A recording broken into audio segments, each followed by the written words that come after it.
Let's talk about that aspirational role, that next job that you want to get to, that director position, that VP position, or that position at the company that has an amazing culture that everybody wants to work for. Or that role that you have been told, just be patient, you're up next for promotion. That role, yes, that one. You can do that job. You know why? Because you belong in that space.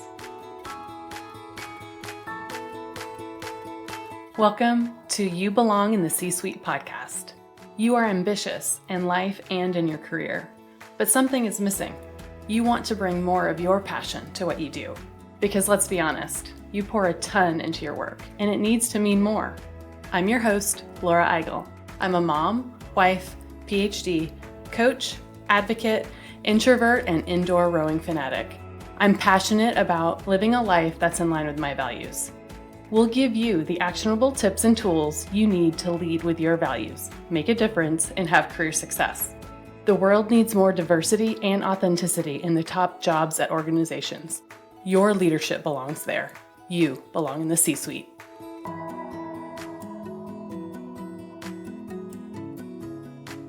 What gets you up in the morning? What drives your decisions? What do you stand for? No idea, not even sure where to start? I use my values to guide my life and career. It's the basis of how I've built boundaries for myself and stuck to them. Are you ready to dig into what matters to you? Go to thecatchgroup.com to download your free values worksheet. That's thecatchgroup.com to download your free values worksheet to get to your core values and take action on what matters most.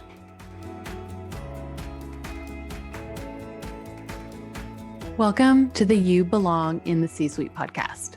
As I tried to title this episode, I kept changing it, but the take-home message is actually quite clear. You belong. You belong in the job that you're in. You belong in that aspirational job you want to be in. So this episode will hopefully feel like the pep talk you need, but will give you the motivation to take action for what you want. Today, I'm going to be talking about a recurring topic for the high-achieving leaders that I coach. Here's the gist. I have coaching conversations with these rock star leaders. I mean, they are killing it at work. When we talk about their career aspirations, they say that they need to accomplish this next thing, this next big experience in their current job before they can go to do what they really have their eye on at that really cool company. Sometimes it's finishing a long-term project. Sometimes it's a title thing.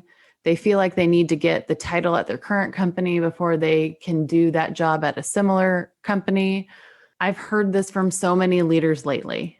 It goes back to this idea that I'm not ready or good enough yet. All of these women, guess what? Individually, they are already ready for these aspirational roles.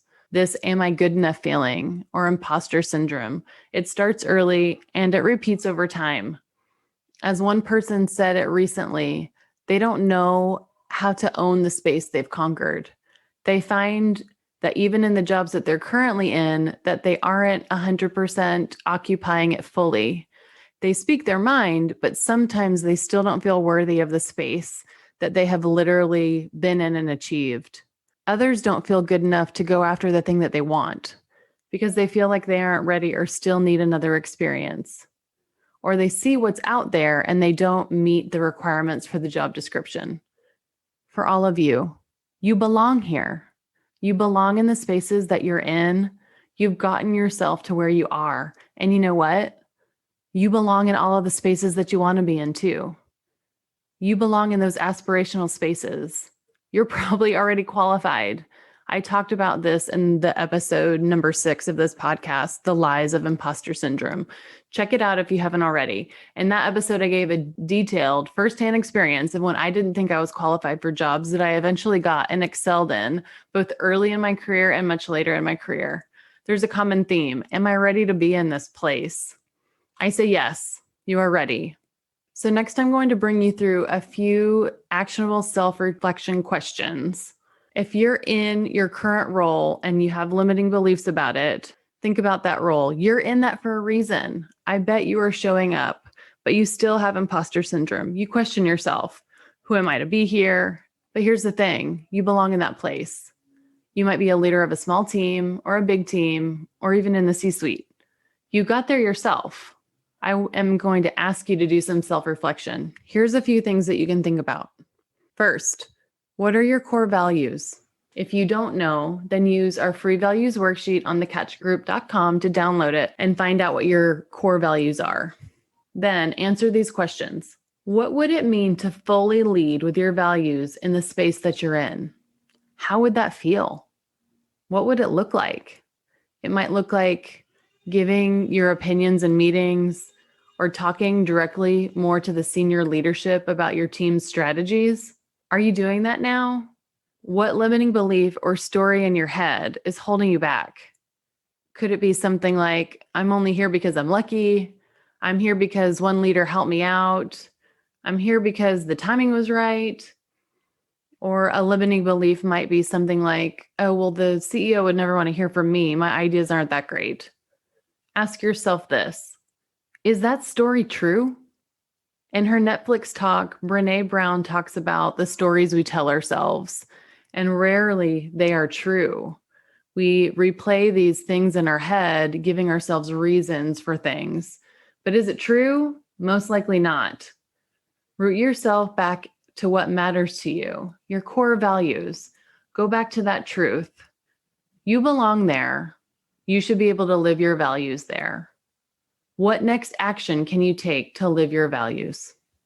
Next, let's talk about that aspirational role, that next job that you want to get to, that director position, that VP position, or that position at the company that has an amazing culture that everybody wants to work for.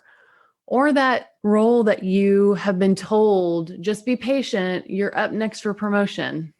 That role, yes, that one. You can do that job. You know why? Because you belong in that space. You are most likely ready for that role. Heck, you might already be doing it already.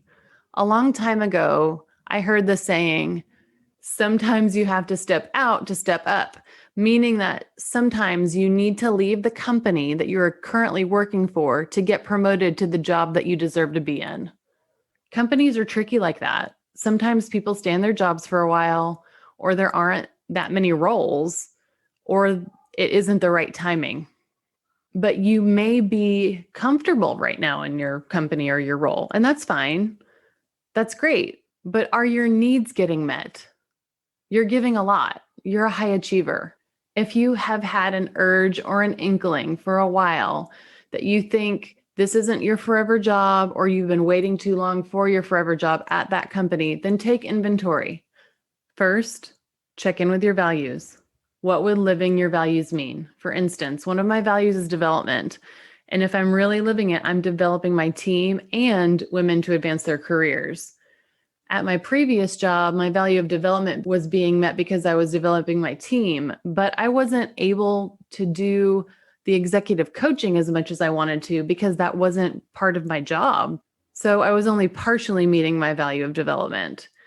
After I did that reflection, I realized where I truly wanted to spend more time coaching women to advance their careers, and I shifted my career and able to do that for myself full time. So what does living your values mean for you? For each of your values, write out what that looks like at work. Next, compare to what you're actually living now. If there's a gap to fill, then this is a great starting point to figure out how to get that need met.